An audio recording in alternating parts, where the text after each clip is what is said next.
Déconfinement, quel impact environnemental?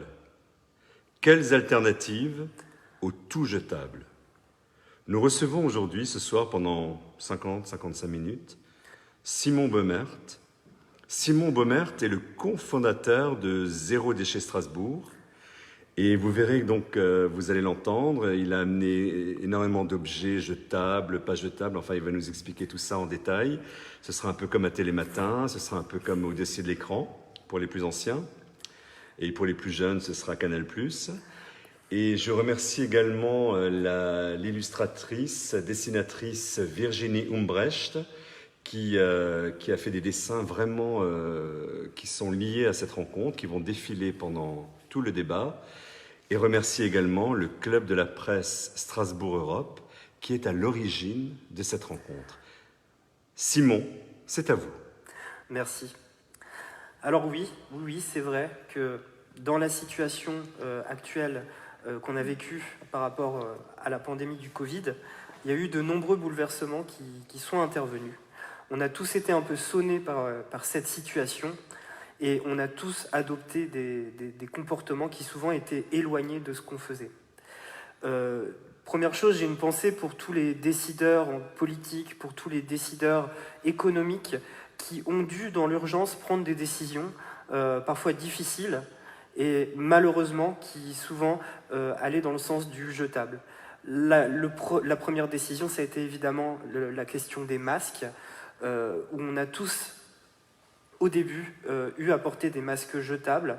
Heureusement que par la suite sont intervenues des solutions alternatives dont on va parler. Il y a également la livraison à domicile qui a très fortement augmenté, qui nous a amené à commander beaucoup à l'extérieur et donc à générer des emballages supplémentaires. Ça aussi, ça a été quelque chose. On a remarqué aussi un retour en force du plastique. Le plastique étant considéré comme sain, mais on va voir que ce n'est pas forcément automatique. Donc on voit que dans le cadre du confinement, puis ensuite du déconfinement, malheureusement, on a un afflux massif de jetables qui est arrivé. On est là aujourd'hui pour parler également des alternatives et surtout ne pas oublier que même s'il y a une crise sanitaire, on est aussi dans un contexte de crise écologique majeure et c'est un peu le sens de l'intervention d'aujourd'hui, de lier les deux crises en fait. On ne peut pas opposer la crise sanitaire qui évidemment nous a fortement impacté il y a peu à la crise écologique. Il va falloir trouver des solutions pour les deux crises in fine. Et il est évidemment impensable de croire qu'on va pouvoir continuer en utilisant autant de produits jetables, de masques jetables, de bouteilles d'eau jetables, etc., etc. Une première chose que je voudrais dire, c'est le rapport qu'on a par rapport à l'usage du plastique jetable. Et vous montrer que plastique jetable n'est pas forcément nécessairement compatible avec sanitaire, avec un volet sanitaire amélioré. Je vais vous donner un exemple. On a ici cette bouteille d'eau plastique. Cette bouteille d'eau plastique, elle a été beaucoup plus consommée ces dernières semaines qu'avant, parce que les gens l'associent à quelque chose de plus sanitaire. Mais en fait, cette bouteille d'eau plastique, elle a certainement été manipulée de nombreuses fois par de nombreuses personnes.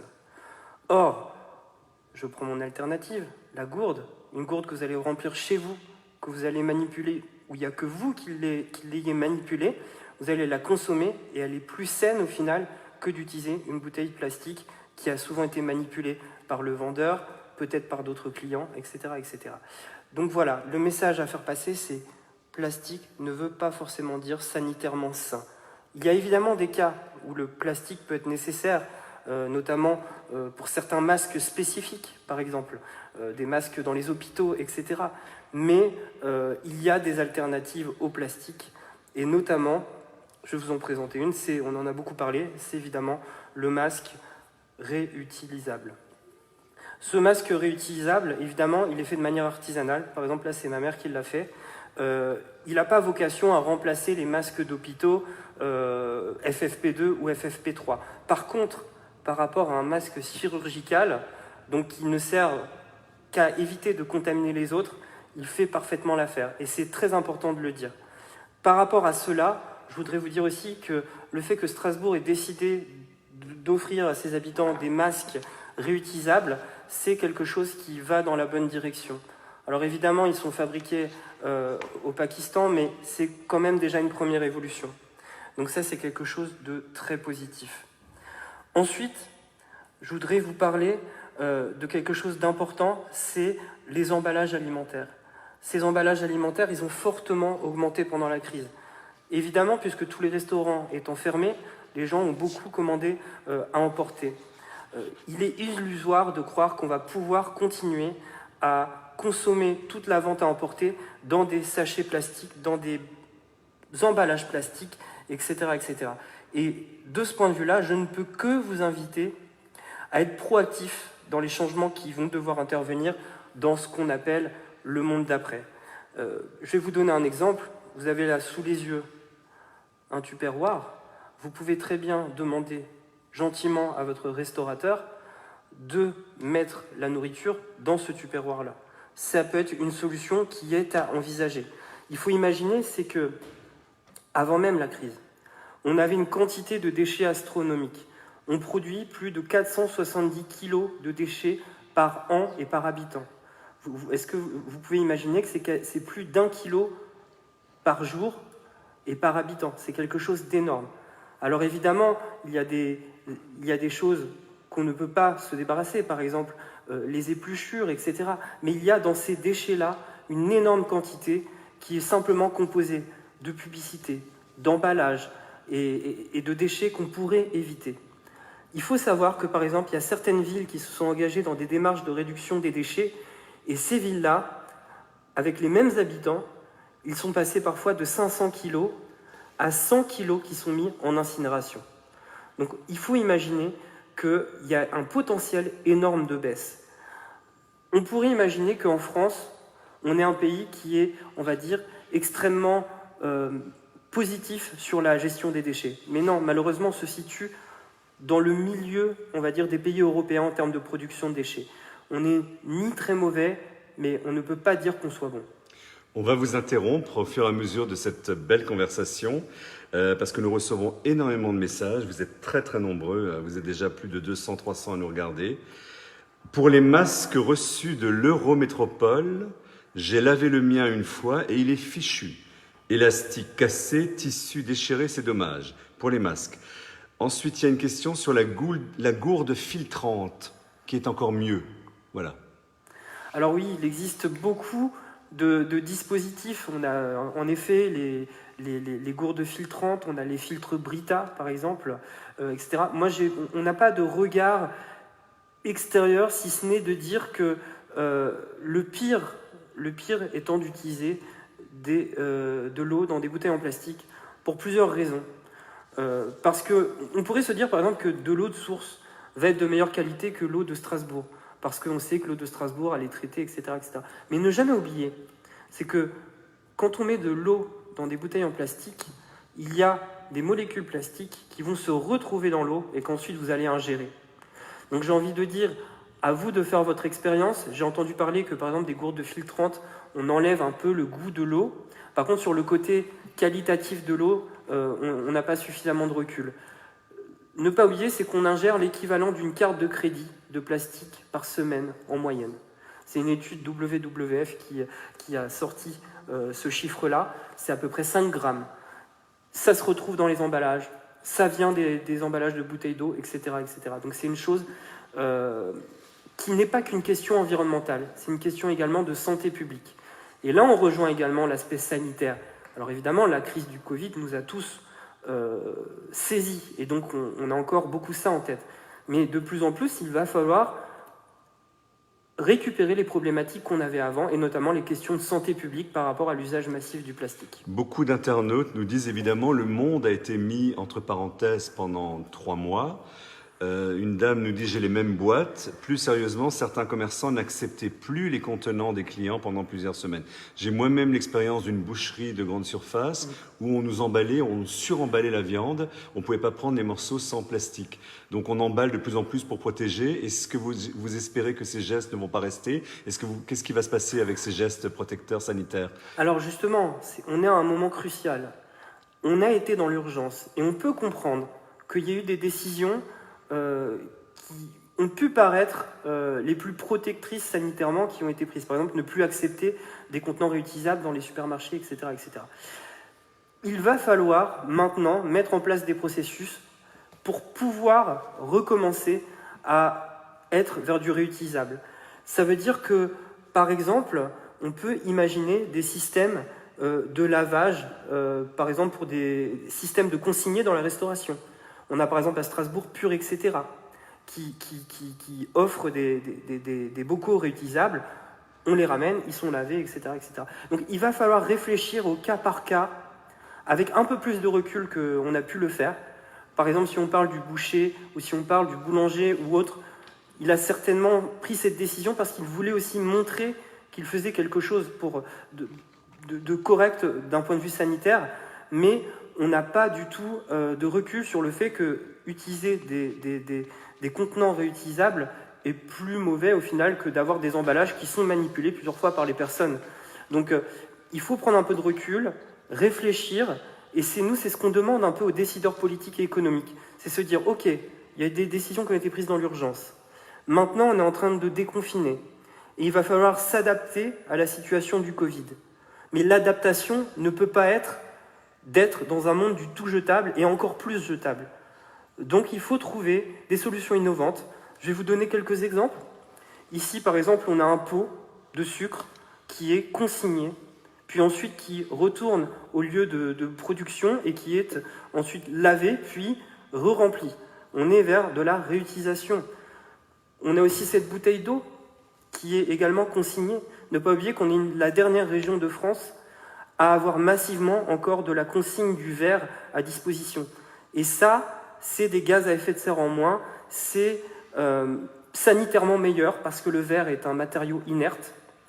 Et ne pas oublier non plus, c'est que ces bouteilles plastiques, au départ, c'est du pétrole.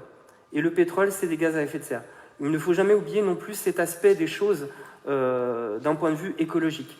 Alors oui, évidemment, on a une régression qui est très forte en ce moment, à la fois parce qu'on a dans notre imaginaire collectif l'impression que plastique égale meilleur d'un point de vue sanitaire, mais aussi c'est sous l'impulsion des lobbies de l'industrie plastique qui essayent évidemment de remettre au goût du jour l'usage du plastique. On a par exemple des entreprises qui ont tenté de faire reculer la loi sur l'interdiction des pailles, des touillettes, etc., qui devait être début 2021. Ils ont demandé au gouvernement de reculer de 2 ans, sans lien du tout avec la crise sanitaire. Donc on voit qu'il y a des tentatives de lobbying, on va dire, pour le plastique, mais même pas d'un point de vue sanitaire. Je ne sais pas s'il y a d'autres questions ou d'autres remarques. Oui, alors il y a également, il faut encore aller plus loin vers la réutilisation. Je vous rejoins, l'environnement est une question de santé publique et inversement. Mes nouveaux comportements d'achat, circuits courts, moins de voitures sont devenus des habitudes. Voilà, on a beaucoup d'internautes. Consigne de bouteilles contre tickets de métro ou de bus. Cela se fait, je crois, dans certains pays. Il faut essayer d'être innovant et essayer de faire changer les habitudes des gens. Et si ça doit passer par des choses incitatives financièrement ou alors des choses ludiques, il ne faut pas hésiter. On a été conditionné dans cette société du jetable depuis les années 60. Et donc on vit depuis 60 ans, 70 ans avec le tout jetable, on va dire. Ne pas oublier non plus, c'est que ce tout jetable n'a pas atteint son apogée. On aurait pu croire que le tout jetable des années 80 était pire que le tout jetable de maintenant. Eh bien non. Chaque année, on a de plus en plus d'emballages individuels, etc., etc. Et donc, il faut absolument retrouver, on va dire, de la cohérence à la fois écologique, mais aussi du sens. Parce qu'au final, aller acheter des produits locaux en vrac, avec ses propres emballages, etc., réutilisables, ce n'est pas qu'une démarche écologique, c'est aussi une démarche qui fait du sens. Et la crise du Covid a également mis ça en lumière. Les gens se sont rendus compte qu'on avait une perte de sens dans notre consommation, dans notre manière de consommer. Et aussi, on s'est rendu compte qu'on était vulnérable. Et la question des masques, elle est encore importante de ce point de vue-là. C'est-à-dire qu'on a vu que le jetable ne voulait pas dire qu'on était protégé par ce jetable-là, puisqu'il y a eu des pénuries notamment. Ne pas oublier, c'est que de fabriquer des masques réutilisables de qualité, de manière industrielle, permet aussi de retrouver une autonomie d'un point de vue sanitaire. Donc on voit bien que ce n'est pas qu'une question environnementale, c'est aussi une question de sens dans notre vie quotidienne, et c'est également une question d'autonomie, et donc de se protéger soi-même. Vous avez publié un livre, Territoire Zero Waste, destiné aux candidats des municipales. Nous sommes en plein dans 3 semaines de débat. Quelle est la position des candidats en lice pour le second tour à Strasbourg ? Alors en effet, c'est l'association nationale, alors on aurait peut-être dû commencer par là. Moi je fais partie de l'association Zéro Déchet Strasbourg, et l'association nationale c'est Zero Waste France. Ils ont en effet édité un livre, Territoire Zero Waste, qui s'adressait à la fois aux décideurs politiques, mais aussi aux citoyens engagés, pour savoir que mettre en œuvre dans les villes et dans les territoires. Un livre très concret qui thématise différentes solutions qu'il faut mettre en place. Au niveau des programmes des candidats, on n'est pas encore au courant de ce qu'ils veulent mettre exactement en place. On sait que la candidate écologiste s'est clairement positionnée sur notamment quelque chose qui est très important pour nous, qui est la tarification incitative et la collecte des biodéchets. Pour Fontanelle et Vetter, du fait qu'ils n'avaient pas les mêmes idées, on n'est pas encore au courant en fait de leur positionnement sur des grandes thématiques comme la tarification incitative et la collecte des biodéchets, mais ça ne serait tardé puisque on va de toute façon les interpeller sur les grands dossiers de réduction des déchets. Ça me permet de dire quelque chose de très important, c'est que oui, là on a parlé du Covid, on a parlé des masques, on a parlé des emballages jetables qui sont revenus en force, mais il y a d'autres thématiques qui étaient présentes avant le Covid et qui sont extrêmement importantes. La collecte des biodéchets, par exemple, ça veut dire c'est 30% de notre poubelle qui pourrait partir en compostage, qui pourrait partir en méthanisation. Et donc, on pourrait réduire en quelques années de 30% nos déchets juste en mettant une collecte des biodéchets. C'est quoi la collecte des biodéchets ? C'est tout simplement d'avoir une poubelle supplémentaire dans certains cas pour pouvoir y mettre ses déchets alimentaires, ses épluchures, etc. On pourrait croire que c'est quelque chose qui est infaisable, et pourtant c'est fait à Colmar, c'est fait à San Francisco, c'est fait à Barcelone, c'est fait à Milan, c'est fait dans tout un tas de villes, parfois plus petites que Strasbourg, parfois plus grandes. Parce que c'est souvent l'argument qu'on nous oppose, oui mais c'est pas pareil. Il y a toujours une bonne raison de dire que c'est pas pareil dans notre ville, mais dans les faits, il y a des villes de toute taille et de tout pays qui ont mis en place une collecte des biodéchets. Donc c'est quelque chose que nous on réclame par rapport aux candidats assez clairement, parce que c'est un levier énorme. Alors c'est très émouvant parce que les internautes qui nous suivent dialoguent entre eux, donc je vais m'insérer dans ce dialogue, chers internautes. Pas de traçabilité des produits avec le vrac, notamment avec les dates. Pour les circuits courts, il faut bien comprendre qu'il s'adresse à une population qui a les moyens. Et puis on lui répond pas forcément, les AMAP proposent des prix abordables. Vous nous expliquez un peu tout ça, les AMAP, comment ça marche ? Moi, je ne suis pas un spécialiste du vrac et de la traçabilité, mais il y a une traçabilité dans le vrac. Oui. On ne peut pas commercialiser des produits sans date limite et sans quoi que ce soit. Et par exemple, si vous achetez du liquide vaisselle, par exemple, en vrac, on va vous mettre une étiquette sur votre produit avec la date limite de consommation, avec la composition du produit, etc., etc. Et souvent, c'est des produits secs qui se conservent extrêmement longtemps. Et de toute façon, il y a une traçabilité en amont dans la filière du vrac. C'est vrai que c'est des questions importantes parce que les gens connaissent mal ces filières-là et peuvent se poser des questions. Et ces filières-là sont en train de s'adapter, de se développer. Et donc, on voit que justement, il y a des nouvelles filières, il y a des nouvelles traçabilités qui se mettent en place. Et on voit surtout que ça fonctionne, qu'il y a une demande qui explose d'année en année. Ensuite, il y a la question, en effet, du socialement acceptable. Est-ce que c'est beaucoup plus cher, beaucoup moins cher, etc. Si on prend l'exemple du vrac, ça dépend des produits. Vous allez avoir des produits qui sont peut-être plus chers à qualité égale, parce qu'il faut vraiment parler de qualité égale. On ne peut pas comparer, par exemple, un produit bas de gamme avec un produit plus haut de gamme ou local, etc., etc. Donc, à qualité égale, c'est pas forcément plus cher en vrac. Si vous prenez par exemple la noix de coco râpée, vous allez certainement la payer plus cher en paquet en supermarché que au sein d'un magasin vrac. Ensuite, rappelez que maintenant, l'essor du vrac est tellement énorme que même les grands hypermarchés, qui étaient réfractaires au départ, ont développé des rayons vrac.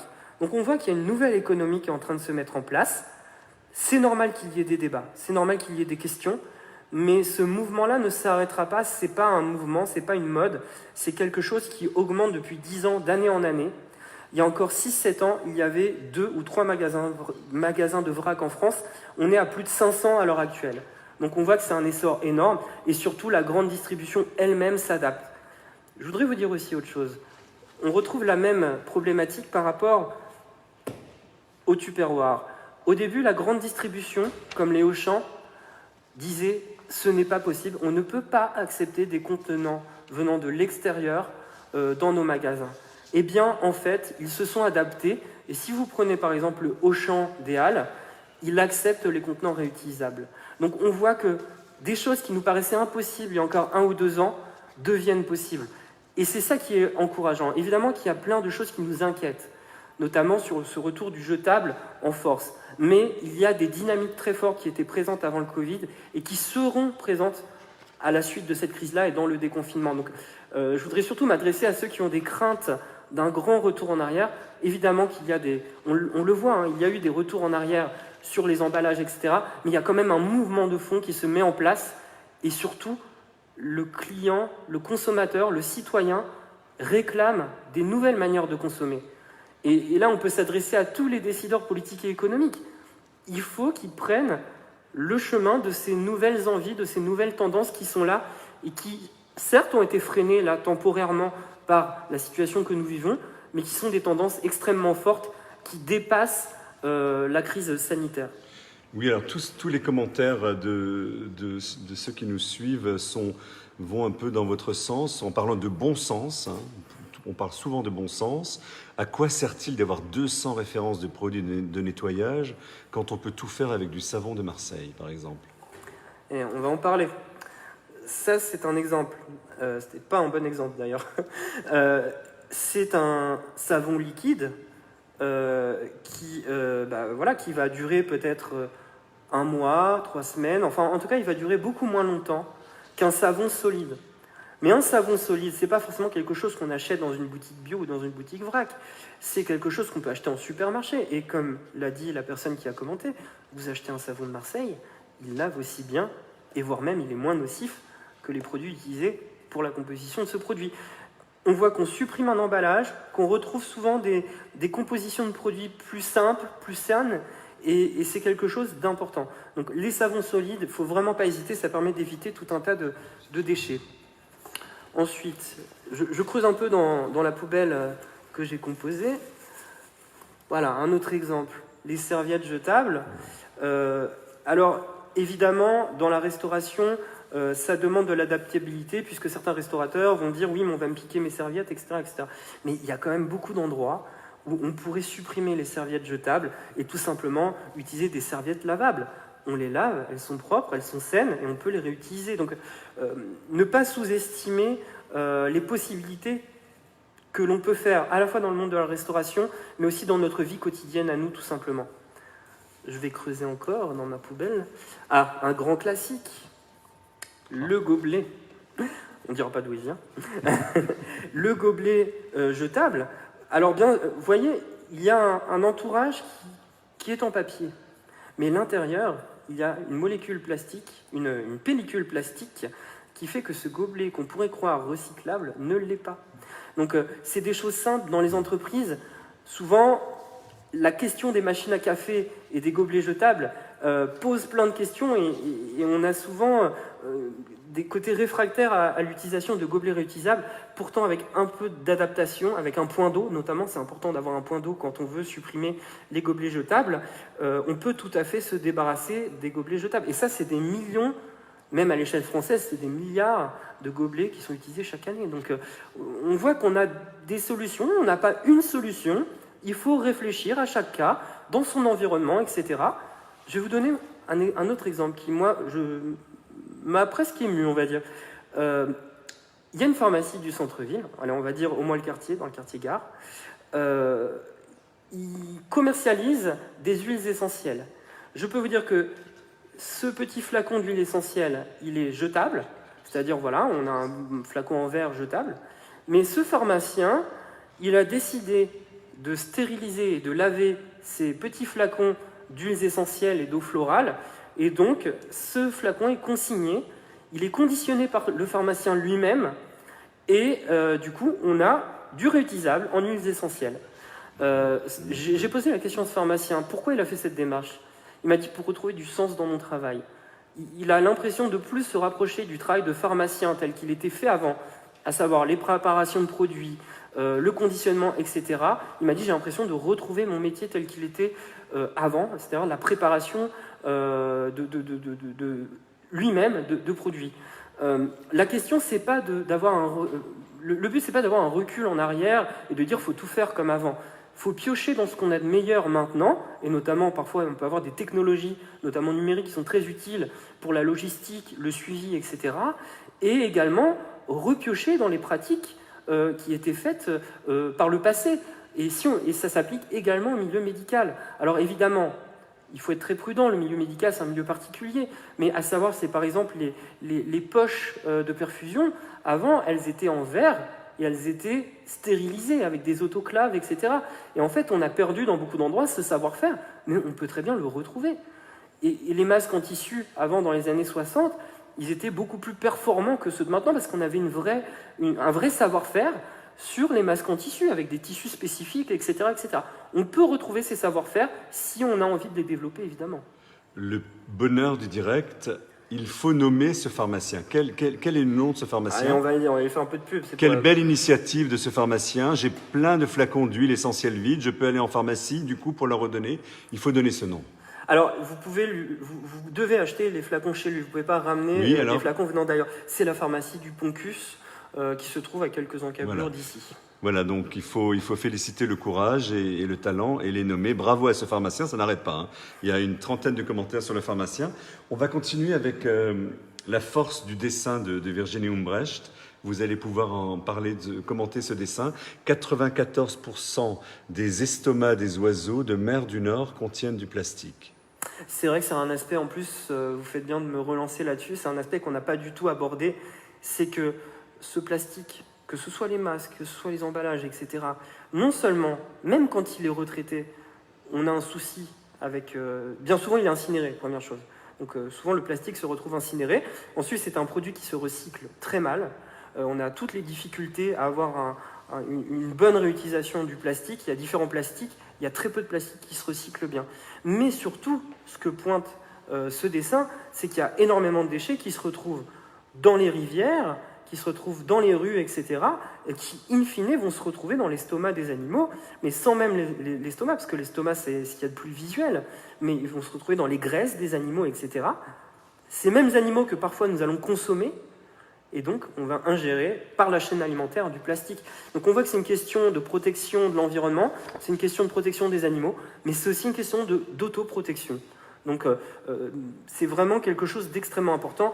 Et je voudrais dire aussi une chose, ce n'est pas qu'une question de civisme, parce qu'il y a beaucoup de gens qui vont dire « oui, les gens jettent les déchets par terre, c'est dégueulasse, ces personnes sont mal élevées, etc. etc. » Même si on fait attention, le fait de vivre dans une société du jetable, avec des milliards et des milliards de déchets jetables qui se retrouvent dans la consommation, c'est évident que même en faisant attention, des déchets vont se retrouver par terre.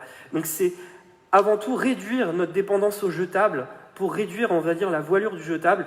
Et moins on a de jetable, moins il y aura de déchets par terre. Ce n'est pas qu'une question de civisme, c'est aussi du civisme. Réaction immédiate à ce que vous dites. Est-ce que la pénalisation de l'abandon des déchets dans la nature est une mesure efficace? Est-ce qu'elle existe entre les petits propriétaires qui nettoient leurs caves et leurs greniers et qui laissent ça à la bord des villes, entre les gros industriels Qu'est-ce qui se passe? Est-ce qu'il y a une pénalisation? Est-ce qu'elle est efficace? Est-ce qu'elle est appliquée? Alors elle existe. Par exemple, le fait de jeter un déchet par terre, peu importe qu'il soit un masque, que ce soit un mégot, etc., c'est inscrit dans la loi qu'on peut être puni d'une amende de 72 €. Par contre, il faut que les villes, en fait, disent à leur police municipale de verbaliser. Et en fait, c'est souvent pas le cas. Paris verbalise, par exemple, Colmar verbalise, Strasbourg ne verbalise pas. Nous, on a une approche qui est en plusieurs entrées, c'est-à-dire on ne peut pas dire juste on va matraquer avec des verbalisations. Il faut évidemment qu'il y ait des solutions pour les gens, donc par exemple des cendriers, etc., etc. Il faut évidemment qu'il y ait de la pédagogie qui soit faite, etc. Mais c'est vrai que la verbalisation peut inciter à ne pas jeter son mégot, son mouchoir, etc., etc. Et c'est vrai que dans cette période de Covid, et je pense que plusieurs d'entre vous l'ont constaté, moi-même j'ai constaté, je marchais de Strasbourg à Schiltigheim à pied, j'ai vu quelqu'un ouvrir sa fenêtre en roulant, prendre son joli paquet avec certainement alors une boîte de pizza, de kebab ou d'hamburger, peu importe, et paf, mettre ça dans la rue. Et c'est vrai qu'avec le nombre de déchets qu'on voit par terre, il y a eu un relâchement d'un point de vue civique de ce point de vue-là. Et c'est vrai qu'on peut se poser la question, en tout cas la verbalisation peut être une question qui peut être abordée. Mais pas toute seule, il faut vraiment un plan, on va dire, cohérent. Et on parlait des municipales, nous ce qu'on attend des candidats, c'est pas forcément de leur dire il faut faire ça, ça, ça ou ça, il faut surtout une grande cohérence dans leur action, et donc pédagogie, mise en place des systèmes, aide aussi aux entrepreneurs, d'aider des entrepreneurs qui ont des solutions innovantes, etc., qui vont vers la réduction des déchets. On vous remercie de la clarté de vos propos. Vous, maire de Strasbourg, quelles seraient les 3 mesures que vous appliqueriez immédiatement en priorité dans la ville ? Je n'ai pas cette prétention, mais je vais me prêter au jeu parce que c'est un jeu qui est très drôle. Là, on en a parlé un peu tout à l'heure. Nous, on a 2 choses qu'on demande qui sont très importantes pour nous parce que très structurantes dans la gestion des déchets. La première chose, c'est un sujet qui, je pense, va faire réagir, c'est un sujet qui fait souvent réagir, c'est la question de la tarification incitative et la tarification spéciale. C'est quoi ? Ça veut dire qu'on va payer une partie de notre facture en fonction de ce qu'on produit. Et donc, ça a quoi pour conséquence ? C'est que les citoyens vont réclamer des solutions alternatives et vont chercher à faire autrement. C'est quelque chose qui, quand il est appliqué dans plein de villes, il est appliqué à Besançon, il commence à être appliqué à Bordeaux, il est appliqué dans plein de villes européennes et françaises d'ailleurs, il y a plus de 5 millions de personnes qui sont sous tarification incitative. On a une baisse moyenne de 30 à 40% des déchets incinérés. Parce que les gens, quand on leur fait payer une petite partie en fonction de ce qu'ils produisent, eh bien, ils se mettent à composter, à dire à leurs commerçants que non, ils ne veulent pas de cet emballage, etc. etc. Donc, c'est un levier très important pour nous. La tarification incitative, elle doit bien sûr être ajustée au mieux par rapport aux conditions de la ville. C'est un gros chantier, mais c'est un chantier qui est plus que nécessaire. Le deuxième point, c'est, on en a parlé tout à l'heure, la collecte des biodéchets. C'est quand même incroyable que la plupart de nos biodéchets se retrouvent incinérés. C'est quand même quelque chose qui pourrait servir pour l'agriculture, qui pourrait créer de la terre de nouveau, etc. Et où ça finit, dans la majeure partie des cas, en incinération.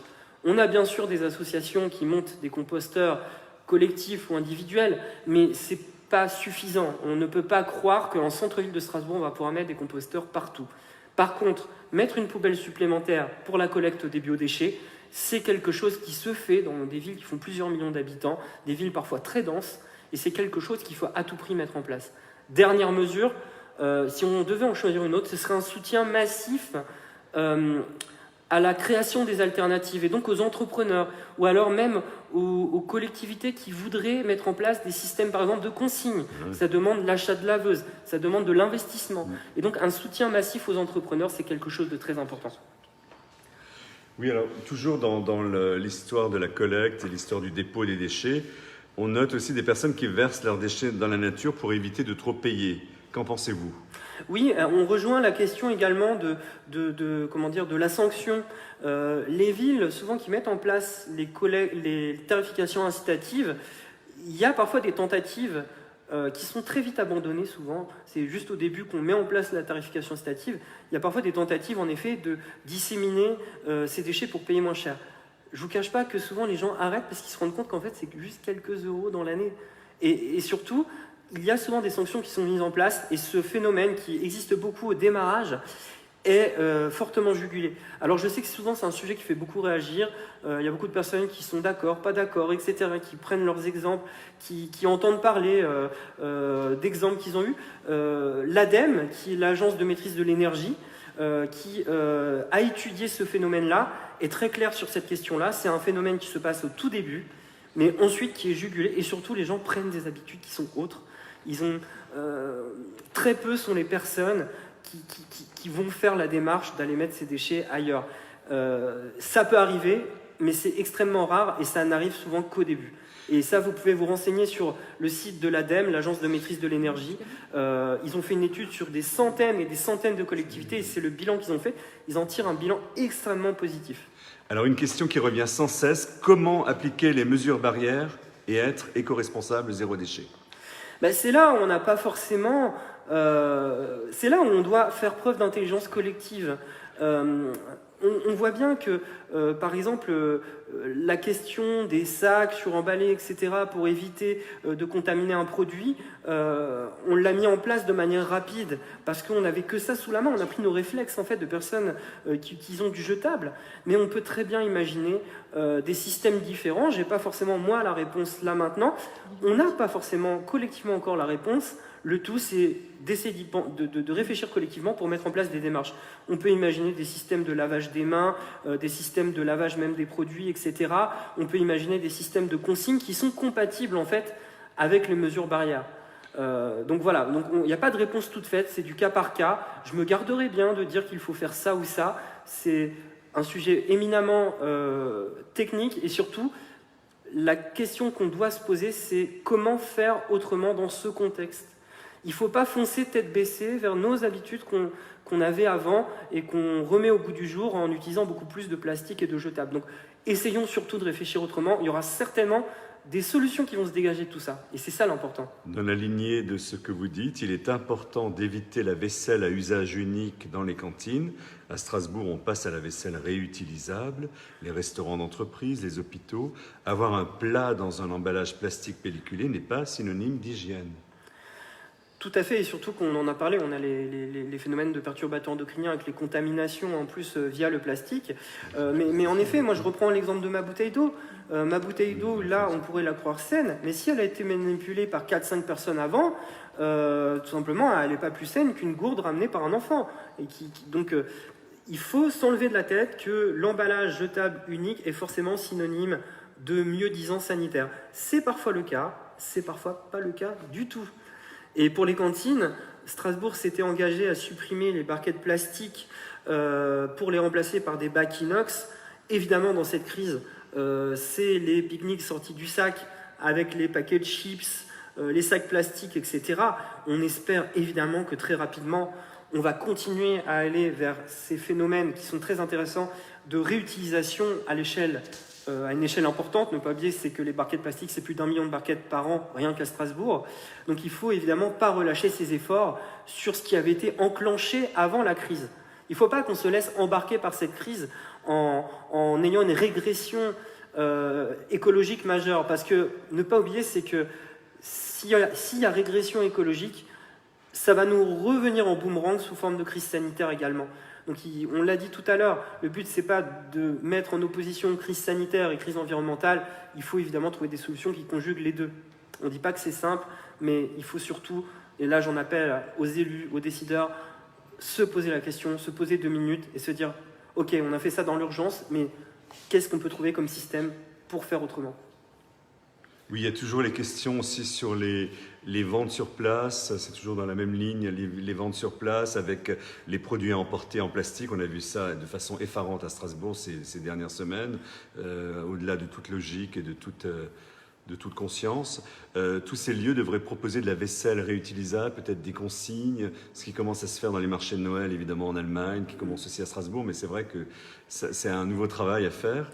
Le terrain, donc l'échelon municipal, est le maillon essentiel pour influencer et modifier les comportements pour l'environnement et les écosystèmes en général, en ville comme à la campagne. Vous voyez, on a des internautes qui sont très calés et qui nous suivent. Hein.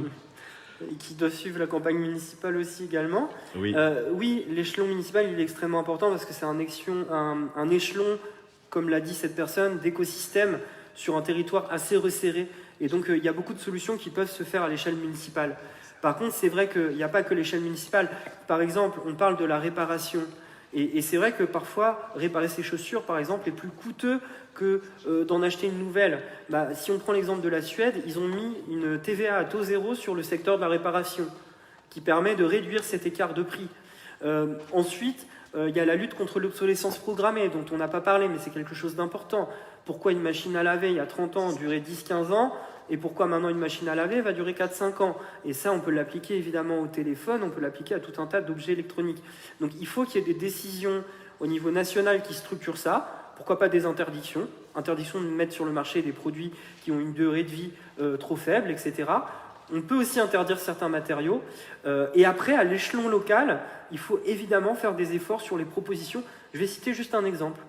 À Fribourg, en Allemagne, ils ont mis en place un gobelet réutilisable pour boire le café dans tous les cafés de Fribourg.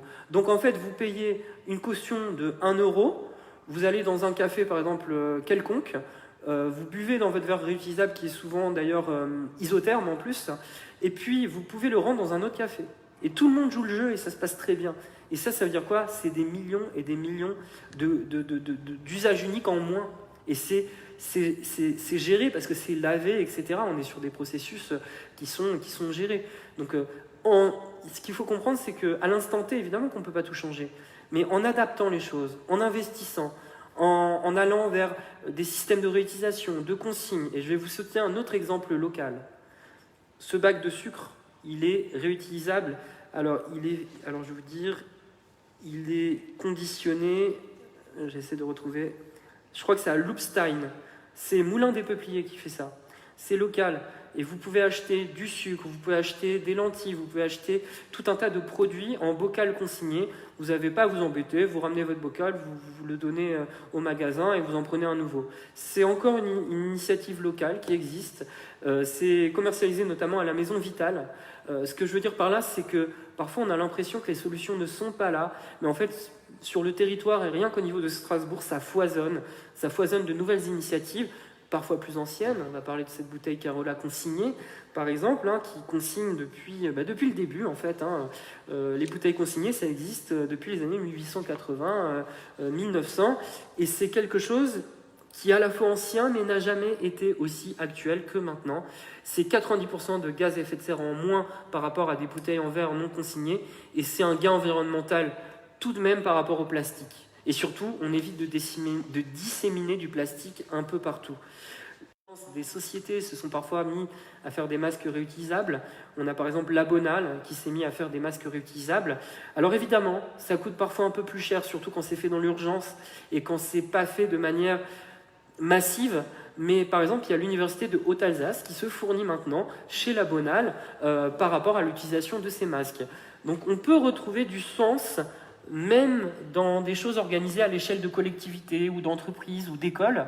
On peut retrouver du sens dans les produits qu'on utilise au quotidien. Et ça, c'est quelque chose d'important à dire. On a le très beau dessin de Virginie Humbrecht, toujours. Les dessins sont souvent des éditos, sont souvent plus parlants que les éditos. 15 millions d'objets publicitaires en plastique sont générés par le Tour de France. Oui, en fait, ce dessin fait suite à une campagne de sensibilisation au Tour de France de l'année dernière, où en fait les gens sont de plus en plus choqués par les goodies qui sont jetés par les fenêtres et qui se retrouvent parfois au bord des routes. Alors le but n'est pas de dire qu'il faut supprimer la caravane du Tour de France, etc., mais il faut peut-être réfléchir à faire autrement, peut-être des goodies différents, peut-être moins. En tout cas, les gens sont demandeurs d'évolution, même pour ces systèmes-là.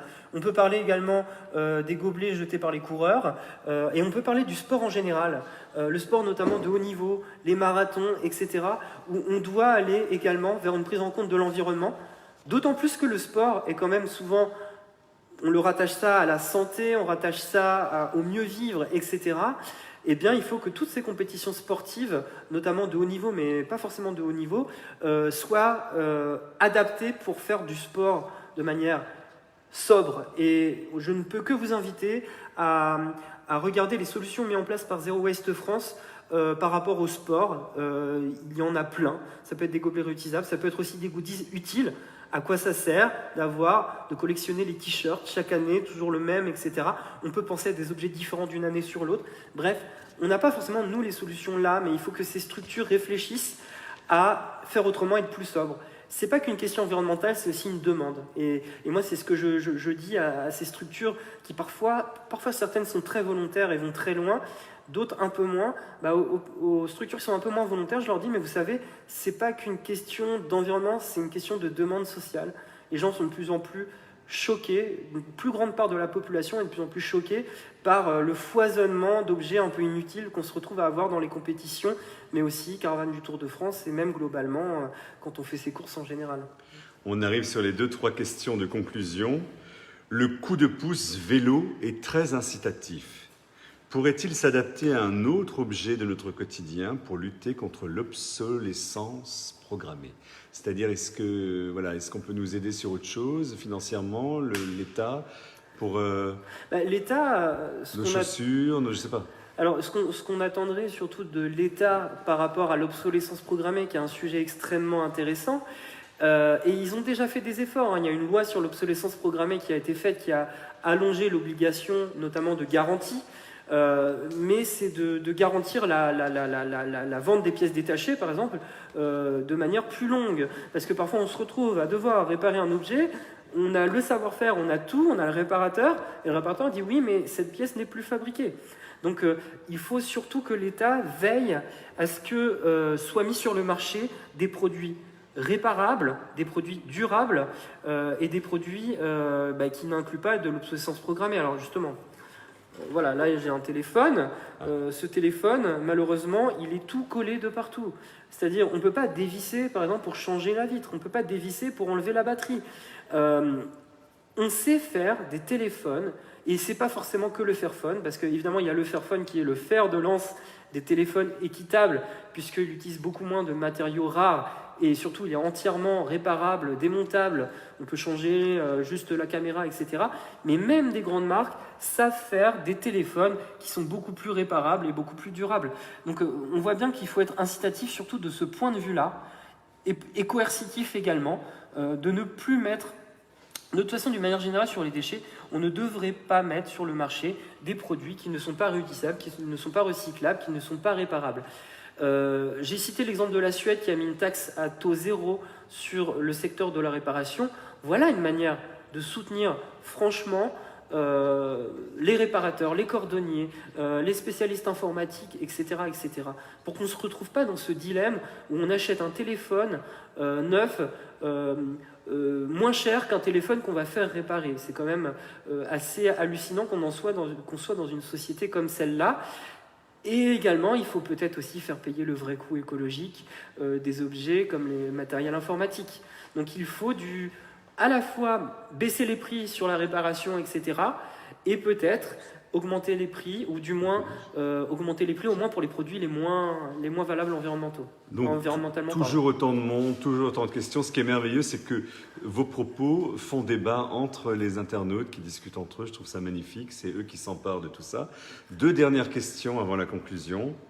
Avez-vous prévu une prochaine journée de nettoyage? Et quels sont vos prochains projets? On est la même. Oui, alors c'est vrai on peut en parler un peu. Tout comme énormément d'entreprises, tout comme énormément de structures, on a été, nous, un peu paralysés pendant une période par cette crise du Covid. Déjà parce qu'on ne pouvait plus se voir. Évidemment, on a les outils numériques, etc. Mais bon, ça ne remplace pas un contact physique. Et surtout, tout ce qui était événement. Par exemple, chaque année, on fait un ramassage de mégots qu'on faisait au mois de mai. On a fait une première édition il y a 2 ans, une deuxième édition l'année dernière, et là on voulait faire une 3e édition avec des étudiants. Malheureusement, on n'a pas pu la faire parce que Covid oblige, on ne pouvait pas ramasser ces mégots. Par contre, on a décidé de faire une conférence en ligne, donc on a remplacé ça par une conférence en ligne. Actuellement, je ne vous cache pas que l'actualité de l'association, c'est de beaucoup s'impliquer sur les municipales, également s'impliquer sur passer le message qu'on a un moment crucial, donc faire des tribunes, donner des clés un peu aux citoyens et aux décideurs politiques pour leur donner envie de saisir ce contexte pour trouver des solutions. Et c'est aussi un peu la raison de pourquoi on est là aujourd'hui. C'est également pour donner un peu du courage aux gens, donner du courage un peu aux décideurs politiques sur le fait que tout n'est pas plié. Il y a énormément de choses à faire. Il faut juste qu'on s'en préoccupe et qu'on réfléchisse. Donc après, on accompagne aussi énormément de structures, des clubs de foot, etc., pour qu'ils réfléchissent à faire autrement dans leur organisation. Donc voilà ce qu'on fait beaucoup dans l'association. Et aussi, on apprend également à s'adapter au contexte du Covid par rapport à la réutilisation. Et d'où la question des masques, etc. Donc ça nous a demandé aussi beaucoup de réflexion là-dessus. Maintenant, on se sent en capacité de pouvoir aborder ce sujet-là, mais c'est vrai au tout début de la crise, on s'est retrouvé un peu pris à la gorge en se disant mais comment on va faire dans ce contexte? Donc lutte contre les lobbies, accompagnement des structures qui le souhaitent, notamment clubs de sport, etc., pour aller vers du zéro déchet. On travaille aussi avec quelques collectivités, notamment la ville de Schiltigheim, où on fait des ateliers régulièrement. Donc voilà, on reprend nos activités d'avant petit à petit, les ateliers, les accompagnements, les tribunes, etc. Et on essaye en tout cas de modestement trouver des clés. Alors on remercie infiniment le Club de la presse Strasbourg-Europe qui est à l'initiative de ce débat. Je pense qu'on en verra d'autres encore. Déconfinement, objectif, zéro déchet. Merci beaucoup Simon Baumert, vous êtes le cofondateur de Zéro Déchet. Je félicite encore Virginie Umbrecht, vous avez vu passer ses dessins. Vous la retrouvez, je vois qu'il y a un arrobase Virginie Umbrecht, donc vous la trouvez sur les réseaux, sur les sites. Peut-être elle doit avoir un site à elle pour discuter avec elle. Pendant toute la conversation, nous avons fait défiler des couvertures de livres sur le sujet, Zéro Déchet.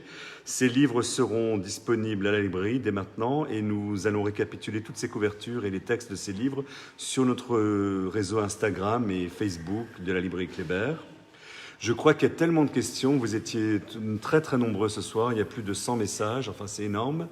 Je remercie aussi les DNA qui ont partagé ce propos, cette vision, cette vidéo. Je crois qu'on va vous réinviter avant l'été, avant le 10 juillet, pour refaire un point, peut-être, avant les élections, sur les municipales, etc. Nos internautes vous remercient et remercient la clarté de vos propos. À très bientôt. Merci. Merci à vous.